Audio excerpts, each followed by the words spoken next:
Bueno, anda esto porque me siento que estoy en terapia intensiva. Bueno, estoy acostumbrado con el micrófono. Buenos días. Bueno, acá estamos en otra plataforma, ¿no? Acá me siento en mi casa. Ayer estábamos en un predio muy lindo y bueno, en ojota, en pantalón corto. A veces creo que había un hermano por ahí me dice, yo pensé que tenía 100 años, vos, ¿eh? ¿Cuánto? Digo, ¿cuánto querés que tenga? Digo, no, yo soy más joven que vos, le dije. Muchas gracias, hermano, por la bendición de la invitación que nos han hecho. Estamos muy agradecidos a Dios por todo este tiempo que estamos transitando en nuestra vida, en el ministerio, a través de las iglesias. Dios está levantando una nueva generación de predicadores. Dios está levantando una nueva generación de hombres y mujeres para llevar el Evangelio hasta lo último de la tierra. Y estamos en el umbral de los tiempos más históricos de la historia.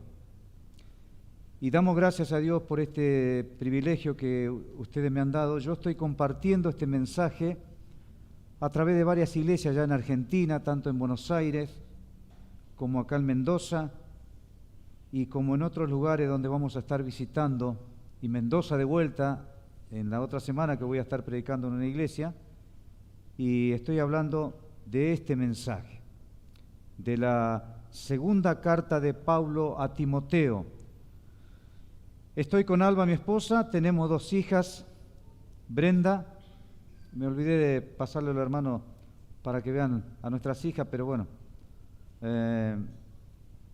quizá creo que tenemos una reunión en la tarde, no si me acuerdo, espero pasarle al hermano el pendrive para que vean un poquito nuestro ministerio en Argentina. He estado viajando también por el Ecuador, llevando el Evangelio a la selva, allí donde los misioneros Helio y sus amigos llegaron allí por el año 57, 4 muchachos que amaban a Dios y dejaron sus vidas por la causa de Cristo. Jean Helio, gran hombre de Dios, está su casa allá, en la Shell. Y tenemos a la otra pequeña Sharon, mi hija, ella es kinesióloga. Cada vez que me agarra me destroza, practica conmigo ella, ¿viste? Entonces, con cosas raras que usa para los dolores de cuerpo. Y tenemos un ministerio muy amplio, por eso es difícil describir nuestro ministerio, porque no solamente predicamos, no solamente enseñamos, escribo libros, pero también trabajamos con personas con problemas de adicciones allí en Santa Fe, que se llama el Taller del Maestro, puede buscarlo por internet. La iglesia donde estamos allí se llama Puertas Abiertas, y estoy con pastores amigos ahí, estamos en nuestra casa, eso nos permite venir acá y andar por ahí, por las iglesias, llevando la palabra. Estamos dedicados a la obra en forma itinerante y estamos mirando los campos en Argentina, es decir, que no es casualidad que yo venga a visitarle, estamos viendo un lugar donde establecer nuestro ministerio futuro, por lo cual les pedimos sus oraciones. Estamos recorriendo distintos lugares de Argentina y estamos trabajando con ese grupo de adicciones. Los días martes yo enseño allí en Santa Fe, con muchachos que tienen problemas de drogas. Hace poco salió Leo, un chico que estoy empezando a discipular. Él mató a una persona, vendió la casa y dejó a su esposa con sus 3 hijos en la calle, todo por droga. Esas son las personas que trato, no son tan bonitas que digamos, ¿no? Son personas difíciles. Mauricio, que está ahora en Córdoba vacacionando con otro compañero de él, que también ha sido restaurado, logramos que se case con Alicia, y yo lo estoy discipulando a ellos ya hace 6 meses. Él ha pasado por el taller también y ha sido recuperado. El padre es uno de los muy fuerte, no voy a usar la palabra acá porque muy fuerte en tema de drogas, Él maneja cerca de 3, 4 barrios de 5.000 viviendas. Él reparte ahí toda la mercadería. Usted entiende, ¿no? Entonces, Mauricio es el hijo y él venía, le traía el plato, o si no, él le sacaba la plata al padre y compraba para drogarse. Muy bien, hemos estado en estos días hablando de un llamado a perseverar en el Evangelio. Y Pablo, el gran apóstol Pablo, está escribiendo esta carta que ha sido llamada el último testamento, el legado de Pablo a Timoteo y a las iglesias. A través de la historia, la obra de Dios ha sido hecha por hombres y mujeres que permanecieron fieles a la palabra de Dios. Y Dios está buscando en estos tiempos hombres y mujeres que se pongan en la brecha, hombres y mujeres que guarden la fidelidad. Y en estos días nosotros vemos una gran deserción, por así decirlo. Muchas personas, muchos creyentes salvos están abandonando la fidelidad al Evangelio. Están abandonando la fidelidad a las iglesias, a la congregación. Esta pandemia ha trastornado el cristianismo. Muchos creyentes salvos piensan que la iglesia está en su casa, que ya no sabemos cómo saludarnos y así, y abrazarnos. Esta pandemia ha cambiado la comunión de los santos, reemplazada por la tecnología. La gente piensa que ahí tiene su comunión, tiene sus predicadores, tiene su música, pero la iglesia real está acá donde nos podemos abrazar y nos podemos dar aliento unos a otros y conocer las necesidades tangibles de las personas. Pero no está en la casa. Allí en la casa están los problemas. Miren, allí está tu suegra. Si la tienes todavía, yo no la tengo. Era buena mi suegra, pero a veces me hacía renegar. Y tenemos que entender eso, hermano. Se requiere una nueva generación de Timoteos que guarden con fidelidad el depósito de la palabra de Dios. Y Pablo está en la cumbre de su vida. Él está en la cumbre de la fidelidad. Él está en el umbral de la eternidad, porque yo ya estoy para ser sacrificado, dice en el capítulo 4, versículo 6, y el tiempo de mi partida está cercano. He peleado la buena batalla, he acabado la carrera, he guardado la fe. Y Pablo va a traer a Timoteo esas 3 imágenes que usó en el capítulo 2, el soldado que pelea, el atleta que guarda la disciplina, el granjero que guarda la fe, porque si no tiene fe, no siembra su campo. De hecho, aquí en Mendoza, semanas pasadas creo que cayó una pedreada, ¿no? Y bueno, algunos han sufrido la pérdida, otros veremos qué pasa ahora cuando esté con algunos campesinos ahí charlando. Y Pablo está escribiendo esta carta. ¿Saben, hermano? La gran pregunta del apóstol es, ¿qué iba a pasar con el Evangelio cuando él no estuviera más? ¿Qué va a pasar con Timoteo? Un muchacho pastor joven, pusilánime, medroso, propenso al desánimo. Un muchacho que Pablo tiene que exhortar una y otra vez para decirle, Timoteo, no te avergüences del Evangelio. Ese era Timoteo. Pero era un muchacho que vivió conforme al significado de su nombre. Timoteo, el que honra, el que teme a Dios. La palabra Timoteo viene de 2 palabras griegas, teos, donde viene la palabra Dios, y timos, que es la palabra temor. Y cuando nosotros juntamos a Timoteo en su nombre, es el hombre que le teme a Dios. Es la mujer que le teme a Dios en otro sentido. Esos son los hombres que Dios quiere. Esas son las mujeres que Dios quiere levantar de esta iglesia, de este tiempo. Hombres y mujeres que tengan en su corazón el temor de Dios. Y hemos hablado, hermano, observe, capítulo 1. El apóstol Pablo dice en el versículo 6, por lo cual te aconsejo que avives. Y Pablo va a recordar a Timoteo, en primer lugar, va a recordar su profesión en el Evangelio. Y le va a decir, Timoteo, tenés que avivar el don. No deje que el don se enfríe. No deje que tu don se apague. Y Pablo le va a recordar allí de varias cosas, de un poder. Le va a recordar del amor y de reforzar su forma de pensar. Y viene en el versículo 8 y le va a decir a Timoteo, tenés que padecer por el Evangelio. No solo su profesión en el Evangelio, sino tenía que padecer por el Evangelio. Y Pablo va a traer a la memoria de Timoteo la cruz, el Calvario. Allí en el capítulo 2, versículo 8, le dice Pablo, acuérdate de Jesucristo.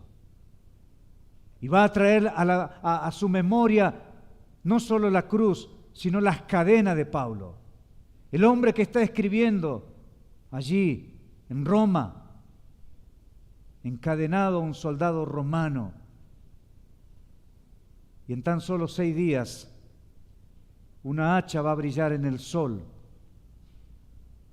y un verdugo iba a cortar su cabeza y Pablo estaría en la eternidad.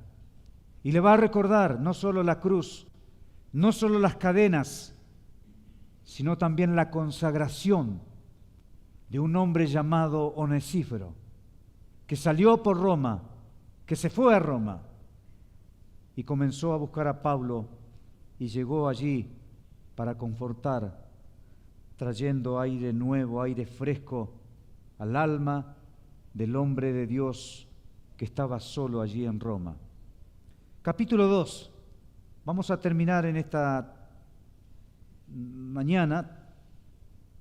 Quiero mostrarte 3 cosas más importantes.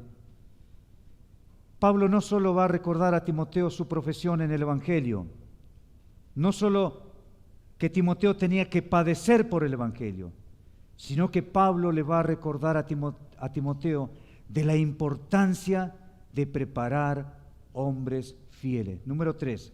Tú pues, hijo mío, capítulo 2, lee conmigo, esfuérzate en la gracia que es en Cristo Jesús.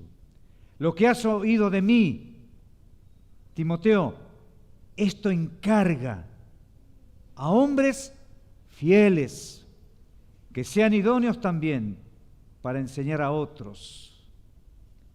Y Pablo viene acá para hablarnos de la cosa más importante que las iglesias en Argentina están perdiendo, que las iglesias no tienen en cuenta en la preparación de hombres fieles.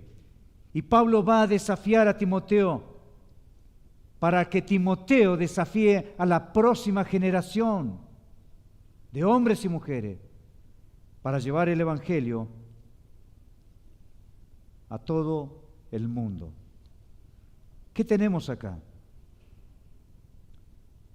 La pregunta es, ¿de qué manera? La pregunta es, ¿a quién tenemos que encargar el Evangelio? ¿Cuáles son los hombres? ¿Cuáles son las características? ¿Cuáles son los recursos? Observe. Número 1, Pablo le va a hablar del recurso del ministerio. Dice que está en la gracia de Dios. Observa, tú pues, hijo mío, esfuérzate en la gracia. Ese es el recurso. Y Pablo va a recordarle a Timoteo de la fuerza del ministerio. Y la fuerza del ministerio, hermano, está en la gracia de Dios. No está en mi capacidad. No está en mis logros. No está en lo que yo puedo. El recurso del ministerio está en la gracia de Dios. Pablo dijo, yo he trabajado más que todos vosotros, pero no yo, sino la gracia de Dios conmigo. 1 Corintios, capítulo 15, versículo 10.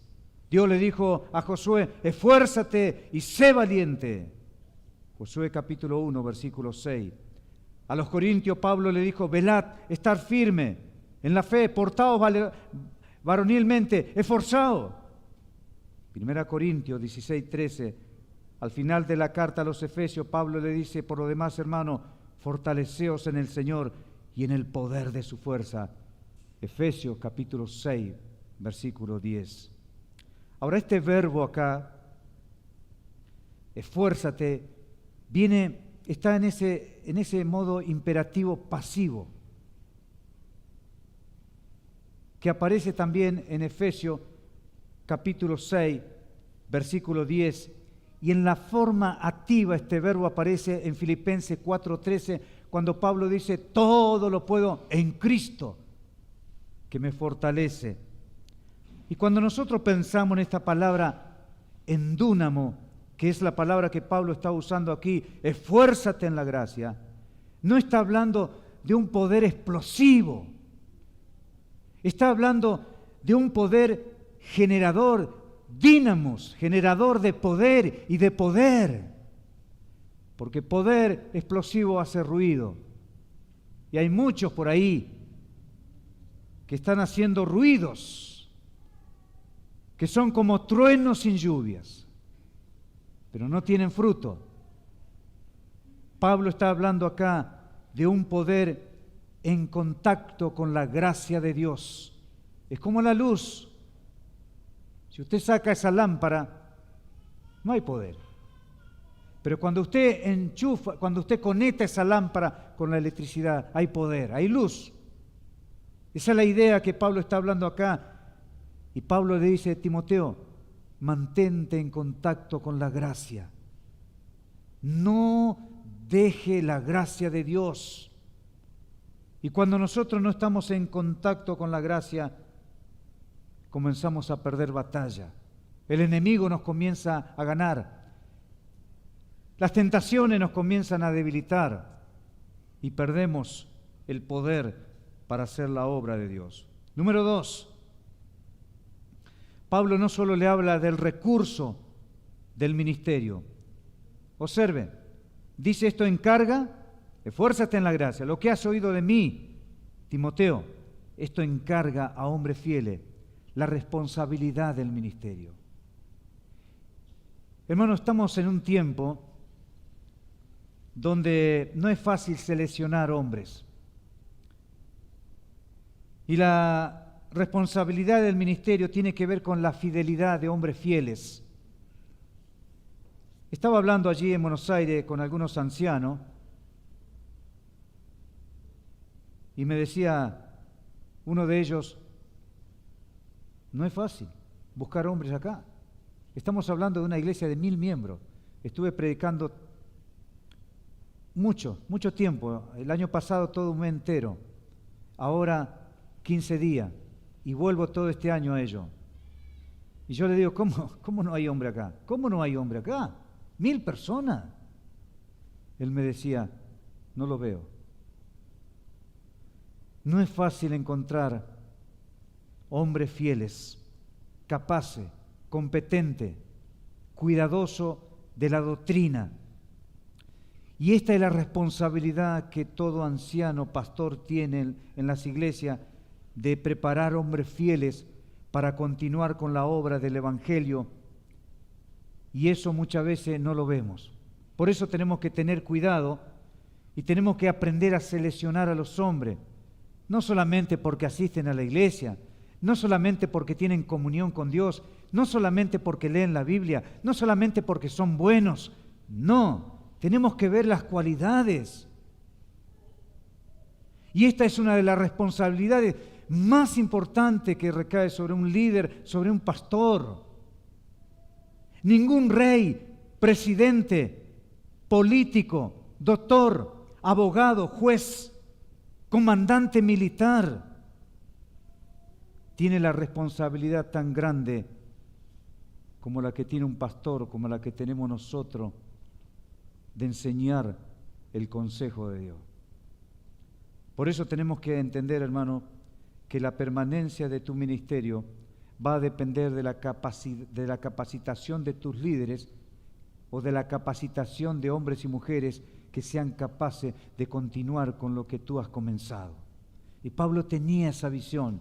Por eso preparó a Timoteo, por eso preparó a Tito y también a otros hombres como Priscila y Aquila y otros hombres como vemos en su ministerio, Apolos y tantos hombres. Pero saben que el nivel de fidelidad en Asia estaba poniendo en peligro el nivel de fidelidad de la vida de muchos creyentes. Y esta es una responsabilidad que nos compete a todos. La iglesia tiene que estar orando para que Dios levante una nueva generación de hombres aquí, para impactar esta ciudad de San Luis, o esta zona, este barrio acá, donde ustedes se congregan. La responsabilidad del ministerio. Número 3, observa. Esto enseña, dice Pablo, Timoteo, esto encarga para que hombres fieles sean idóneos para enseñar a otros. Escuche, el recurso del ministerio está en la gracia de Dios. La responsabilidad del ministerio está en nosotros de ver los hombres y mujeres que tenemos que encomendar el buen depósito del Evangelio. Escuche, la reproducción del ministerio. Tenemos que reproducirnos. Y Pablo le va a decir a Timoteo de la sucesión de una cadena de 4 generaciones. Pablo a Timoteo, Timoteo a hombres fieles y hombres fieles a otros. Ahora yo no sé, hermano, aquí en la iglesia, el hornero, a ver, ¿sería así? Ya iba a decir el horno, bueno, perdón, ahí salió, esta vez salió. Yo no sé acá ustedes cómo están en la reproducción. Ahora vamos a sacar al anciano, al pastor de esta iglesia, y voy a hablarte a ti, mi hermano. Tú te tienes que reproducir. No solamente yo como pastor, como evangelista, como misionero. Tú también lo tienes que hacer. Tienes que reproducir tu ministerio en la vida de tus hijos, por ejemplo. Tienes que reproducir tu ministerio, por ejemplo, en la vida de tu familia, si eres un padre de familia. Tienes que reproducir tu ministerio ahí en el vecindario. Quizás no vayas a lo último de la tierra, pero acá lo puedes hacer. Y tienes que reproducir el Evangelio a través de tu vida en la vida de otros.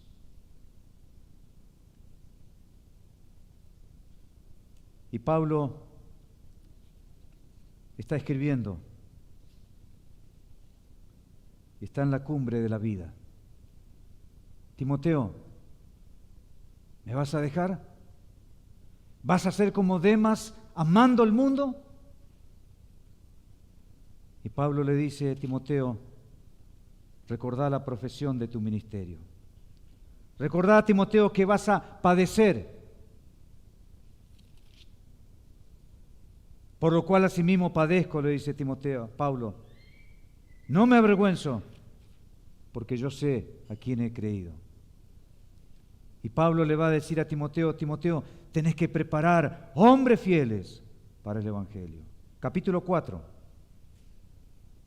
Te encarezco delante de Dios y del Señor Jesucristo, que juzgará a los vivos y a los muertos en su manifestación y en su reino, que predique la palabra, que inste a tiempo y fuera de tiempo, redarguye, reprende, exhorta con toda paciencia y doctrina, porque vendrá tiempo cuando no sufrirán la sana doctrina.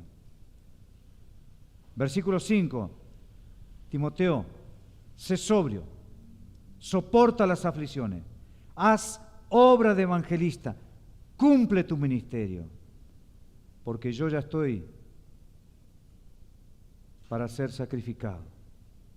El tiempo de mi partida está cercano y he peleado la buena batalla. Mi querido hermano, Pablo va a hablar de la cosa más importante que estaba sobre su corazón. Él va a hablar de la pasión por el Evangelio. Y Pablo tenía una preocupación. Y Pablo estaba preocupado por el mensaje y por el siervo. Esas dos cosas latían sobre su corazón. Y Pablo pensaba, ¿qué va a pasar con el Evangelio mañana? ¿Qué va a pasar con el Evangelio aquí, en el hornero, mañana, cuando tú no estés más? ¿Qué va a pasar?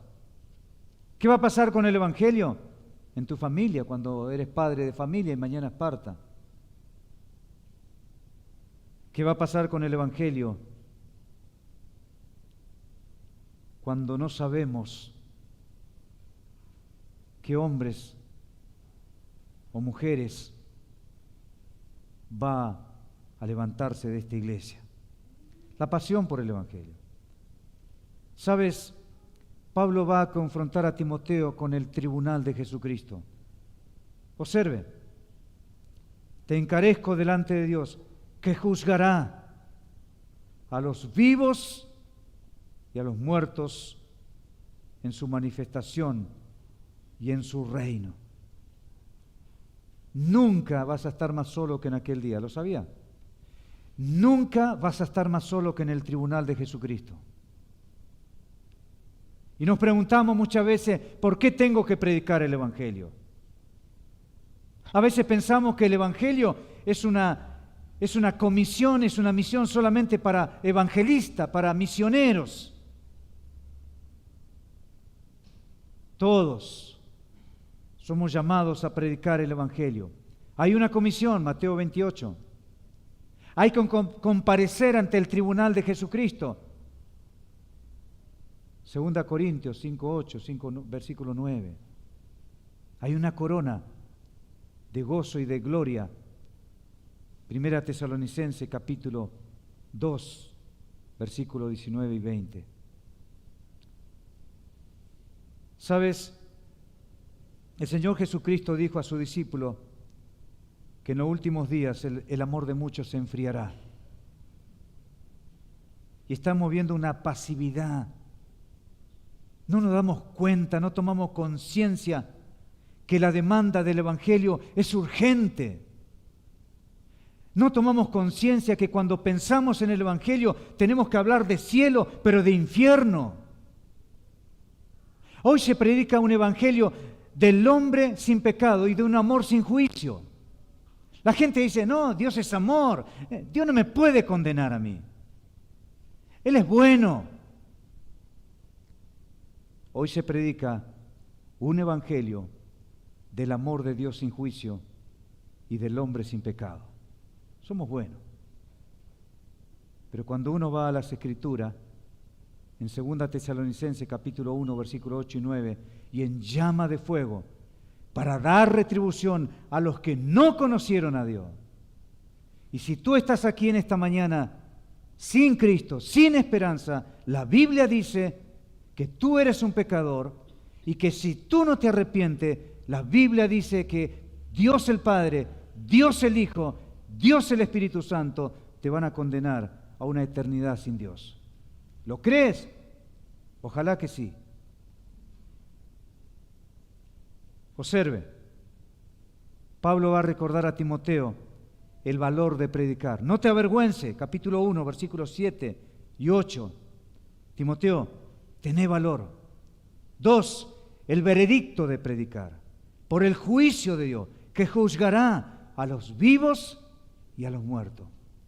La verdad que debemos predicar, que prediques la palabra, el Evangelio.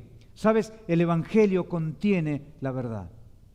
Es el único Evangelio, no hay otro. Es el Evangelio cristocéntrico. Es el Evangelio que contiene la palabra de Dios, la revelación del corazón de Dios, la palabra de Dios, el cielo y todas las bendiciones con las que Dios quiere bendecirnos en los lugares celestiales. Está en la verdad, en el Evangelio.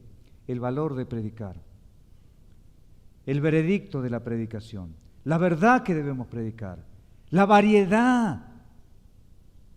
Quiero hablarte un poquito de eso, que tenemos que predicar, que inste, redarguye, reprende, exhorta. Vamos ahí. No lo voy a explicar todo en detalle, pero voy a dejarte por lo menos un programa del Evangelio. Número 1, vamos a decirlo de esta manera, un mensajero dispuesto. Observa ahí la palabra que Pablo va a usar. Timoteo, te encarezco delante de Dios, que prediques la palabra, que inste. Este verbo acá, instar, efistemi, implica estar listo, estar alerta, estar de pie, estar dispuesto. Tiene el sentido de un soldado que está en guardia. ¿Saben, no? Un soldado está en guardia, ¿no? Está en una batalla, no se duerme, porque sabe que el enemigo lo puede sorprender. Entonces, el evangelista, usted como evangelista, usted como cuando salga a predicar el evangelio, tiene que estar dispuesto, alerta, para ganar las oportunidades que el diablo pierde y ganar la persona. 2, no solo un mensajero dispuesto, sino un mensajero diligente, a tiempo y fuera de tiempo. Estas palabras son adverbios, eucarios, a tiempo, acarios, fuera de tiempo. Tiene el sentido no de encontrar un tiempo, no lo vas a encontrar. Hay creyentes que dicen, a mí me gusta predicar en el verano. ¿Y en el invierno qué vas a hacer? Y me quedo en mi casa. Claro, en el invierno salen los misioneros, veo que nosotros que andamos por todas partes, tenemos que salir a tiempo y fuera de tiempo. Llueve, tenemos que estar ahí. En todo tiempo. No hay un tiempo oportuno, no lo vas a encontrar, un tiempo favorable. No se trata de encontrar un tiempo oportuno, sino de ver una oportunidad en el trabajo, en la escuela, tu vecino, el vecindario, el hospital, el mercado. Lleva folleto a tiempo y fuera de tiempo de ver una oportunidad. Nunca vas a ver un tiempo favorable, porque la gente nunca está dispuesta. Nunca está dispuesta. Yo tengo que crear esa disposición. Pero cuando yo soy un mensajero diligente. 3, un mensajero que demuestra el error, redarguye. La palabra acá, este verbo, elexon, implica que alguien está en el error y que necesita argumentos. Mira, hermano, cuando uno va a golpear una puerta, cuando uno va a llevar el evangelio, tenemos que tener argumento, porque la gente tiene su idolatría, la gente tiene su religión, la gente tiene su forma de pensar, su ciencia, su música, su arte, su mundo. Y yo tengo que salir con argumento y ganar a esa persona. Mi argumento tiene que ser más poderoso. Acompáñeme a 2 Corintios. Observe lo que Pablo dice ahí. Capítulo 10.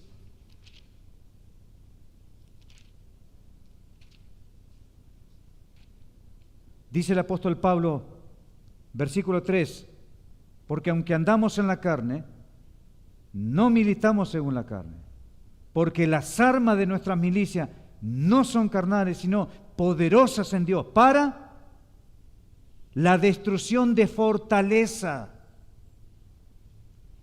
Derribando argumentos, escuche, fortaleza. Cuando usted va a mi casa a predicar el evangelio, hay una fortaleza en mi casa, por así decirlo. Cuando usted va a predicar el evangelio, la gente tiene una fortaleza de religión, de idolatría, de música, de mundanalidad, de pensamiento, de ciencia, de creencia, de misticismo. Esa es la fortaleza que usted tiene que derribar. ¿Cómo lo va a hacer? Con argumentos. La palabra fortaleza que Pablo va a usar ahí viene de una palabra tumba. Los hombres cavan sus propias tumbas a través de su propia religión y están inmersos ahí como una cárcel, como murallas.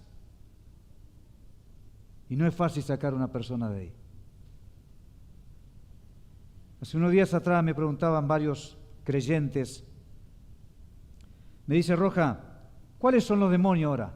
¿Qué? Le digo, ¿cómo se manifiesta Satanás ahora? Miren, Satanás ya no se posesiona como en los tiempos de Jesús, no necesita eso. Cuando Satanás usaba a los demonios para posesionarse en las personas en los días de Jesús, lo hacía para tentar al Señor, para ver si el Señor se cedía en su poder. Hoy el diablo no necesita posesión demoníaca. ¿Saben por qué? Porque hoy los demonios que Satanás usa tienen nombres diversos. Droga, alcohol, religión, música, filosofía, ciencia, hechicería, amistades, placeres. ¿Quiere que le diga una cosa? Si yo pongo un nombre acá y varias cadenas de esas, usted va a decir, ¿cómo corto esa cadena? A ver, ¿cómo salvo a esa persona? Mire, si tuviera el tiempo lo haría. Pongamos una persona acá con todas esas cadenas, ¿cómo salva a esa persona? ¿Ven los demonios? ¿Lo veis? Están atados. ¿Cómo cortar esas cadenas? No es fácil. Necesitamos argumentos poderosos para poder cortar esas cadenas. Como estos muchachos allí en Santa Fe, que llegan con cadenas gruesas de vicio, de alcohol, drogas. Y el poder del Evangelio es lo único que puede desatar las cadenas de drogas y de todas esas clases que nosotros vemos. Dice el apóstol Pablo, un mensajero que demuestra el error. Una cosa más, un mensajero que denuncia el pecado, reprende, censura, habla seriamente, denuncia el pecado. ¿Saben? Pablo era un hombre que denunciaba el pecado. No era un hombre que minimizaba. Pobrecito, es un pecador. Pablo era un hombre que denunciaba el pecado. Pablo era un hombre que describía a una persona, Cristo. Pablo era un hombre que declaraba un evangelio de poder en la resurrección de Jesucristo. Pablo era un hombre que denunciaba el pecado. Y el propósito es no degradar a las personas, sino decirle que tú eres un pecador, que yo soy un pecador, que todos somos pecadores. Y tenemos que denunciar el pecado. No predicar un evangelio del hombre sin pecado y de un amor sin juicio, no. La Biblia dice que todos somos pecadores. Una cosa más, un mensajero que despliega amonestación y aliento, exhorta. Observe la palabra ahí, paracaleo, amonestar, dar aliento. Tenemos que reprender, pero también tenemos que restaurar a las personas. Cuando llegamos con el Evangelio al hogar de una persona, nos encontramos con personas con muchos problemas, diversos problemas, un mundo de problemas. Y tenemos que saber que a veces no es llegar con un evangelio agresivo. Tenemos que entender que muchas veces esa persona necesita comida, necesita abrigo. ¿Sabe que a veces Jesús hacía eso? ¿Se acuerda? Aquellos 5.000, Juan capítulo 6. ¿Qué le dijo Jesús? Denle de comer. Señor, no tenemos comida. La gente está cansada. Judas dijo, pero ¿podemos guardar esa platita? Yo soy el tesorero, sé cuidar la platita, ¿no? Pero se guardaba también, ¿no? No, le dijo el Señor. Uy, Judas ahí, imagínense. ¿Cuánto perdió, no? Judas, el Señor le dice, mira, hacer recostar a la gente. Esa gente tiene hambre. Necesita el Evangelio, pero ahora necesita comer. Y cuando esté la pancita llena, me van a escuchar. ¿Se da cuenta lo que digo? Muchas veces vas a llegar a un hogar con matrimonio destruido, familia destruida, hogares que necesitan abrigo, comida, démosle comida. Y después el Evangelio. Una cosa más, un mensajero que imparte doctrina y paciencia. Y esto tiene que ver que tenemos que enseñar todo el consejo de Dios. Y Pablo allí en Hechos capítulo 20 hizo este despliegue increíble, anunciando a los ancianos de Éfeso que él había enseñado todo el consejo de Dios, públicamente y por las casas. Pero también demostró que él tenía paciencia cuando le atacaban, cuando le injuriaban, cuando decían, mira, no necesitamos eso ahora. Por último, capítulo 4, versículo 6. Quiero coronar este mensaje con la partida de Pablo. Observe. Timoteo, yo ya estoy para ser sacrificado. ¿Qué va a pasar con el Evangelio? Quiero mostrarte rápidamente, no lo voy a comentar mucho, lo van a entender. Pablo va a mirar en 3 dimensiones. Y quiero ver la iglesia en qué dimensión está mirando la obra de Dios. Número 1, Pablo va a mirar al pasado. Observe, él va a usar 3 verbos para hablar de su pasado. Y él le va a decir a Timoteo, Timoteo, he peleado la batalla, el soldado. ¿Sabe cuando Pablo usa al soldado ahí? Va a apelar a la lealtad. Todos sufrimos, pero no todos son leales. Hay soldados que empiezan a sufrir, ¿qué hacen? Dejan, corren, salen de la guerra. No, esto no es para mí. Pablo dijo, yo he peleado, he sido soldado leal, hasta el fin. Ahora está la consumación de su lealtad, donde va a morir. Y va a mirar al pasado y ve el cumplimiento de su ministerio. Número 1, por más de 30 años había predicado el Evangelio.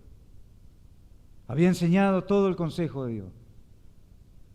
Había entrenado hombres y mujeres.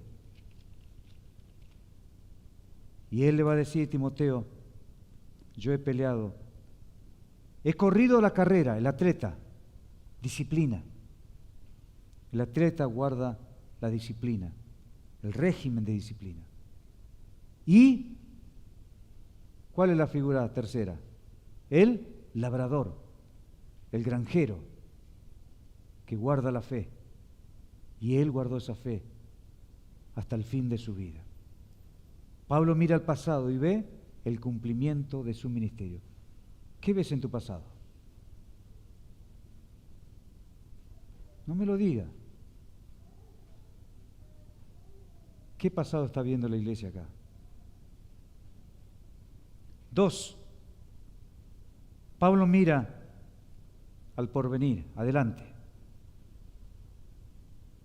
y ve la corona de su ministerio.